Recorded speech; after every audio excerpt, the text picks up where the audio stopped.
sarking felts for pitched roofs.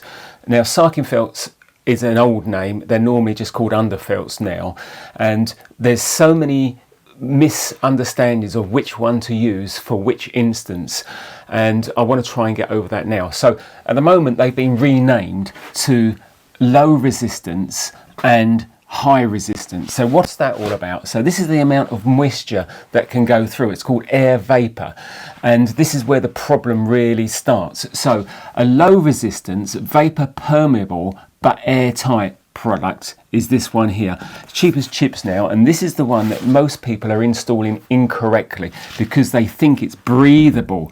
Now breathable isn't the proper name, it's actually air permeable, but everybody uses the word breathable. So I'm going to use breathable from now onward, but actually we're talking about it being air permeable. This is not air permeable.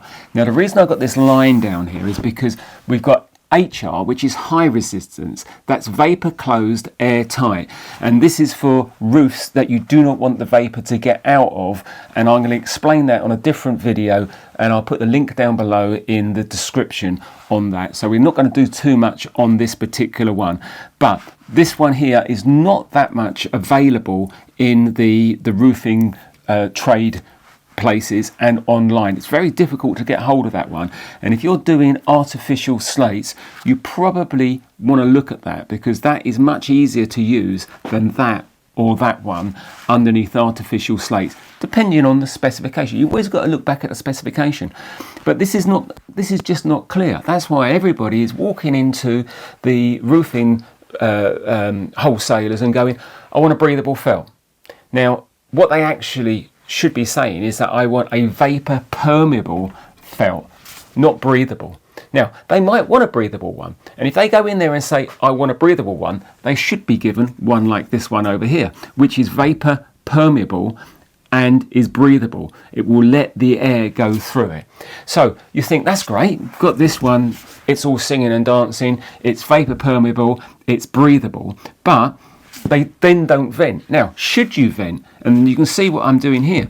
The answer is yes, you should vent unless the specification says that this is giving you enough movement of air that you don't need to vent. So let's just bring this information sort of back down, because that's what I'm trying to do, is just, it's normal that you don't need to. But I've got to put here that you should vent, but it's quite normal now that you don't need to vent underneath this one. This one, however, which is the one that everybody is using, and they are saying, you know, it is breathable. It's not breathable, okay? It's vapor permeable, and it's not breathable. And you must vent underneath it, subject to your specifications. So again, let's just bring it down. Generally, you nearly always have to vent underneath this one. Okay, so generally you don't have to vent underneath this one. Generally, you nearly always have to vent underneath this one. This one, you nearly always have to vent underneath. And as I said, we'll come to that on a different video. Now, up here I've got a mirror, and I'm going to take this mirror and I'm going to take this product and I'm going to show you that when I put it to my lips and I blow through it, I can get the movement of air to come through, and you'll see the vapor sit on the back of it. It's pointless me doing it on this one, because if I do it on this one, nothing will go through it. However, if there were vapor behind it, which is a gas form, it will slowly permeate through, and that's why it's called vapor permeable. Nothing goes through this one. And before I do this with this, I've just got to say is that these are as cheap as chips now. This particular one, around about 40-50 pounds for a roll. These ones over here can be as much as 200 pounds a roll. But one of the things that a lot of people are missing on both of these, in fact all three of them, is that they also come with system tapes and the way that you need to install them. No one is reading the manufacturer's specifications which come with any of these, and they're just buying this. They look online and they go, okay, I'll have that one because it's breathable, and then they install it. But you must install it correctly, and you must use all the tapes that come with it. They should be sealed together. When you overlap them, they must be sealed across. And when you put battens down, some of them have tapes that go down. Now those tapes can be 30-40 pounds a roll, and you could use 3 or 4 rolls on a job, maybe even 5 rolls on a job. So you've got to be really careful when specifying some of these things, because the money can really ramp up. when you're doing them, and that is really on all three of them. So let's do this. I'm going to move this off.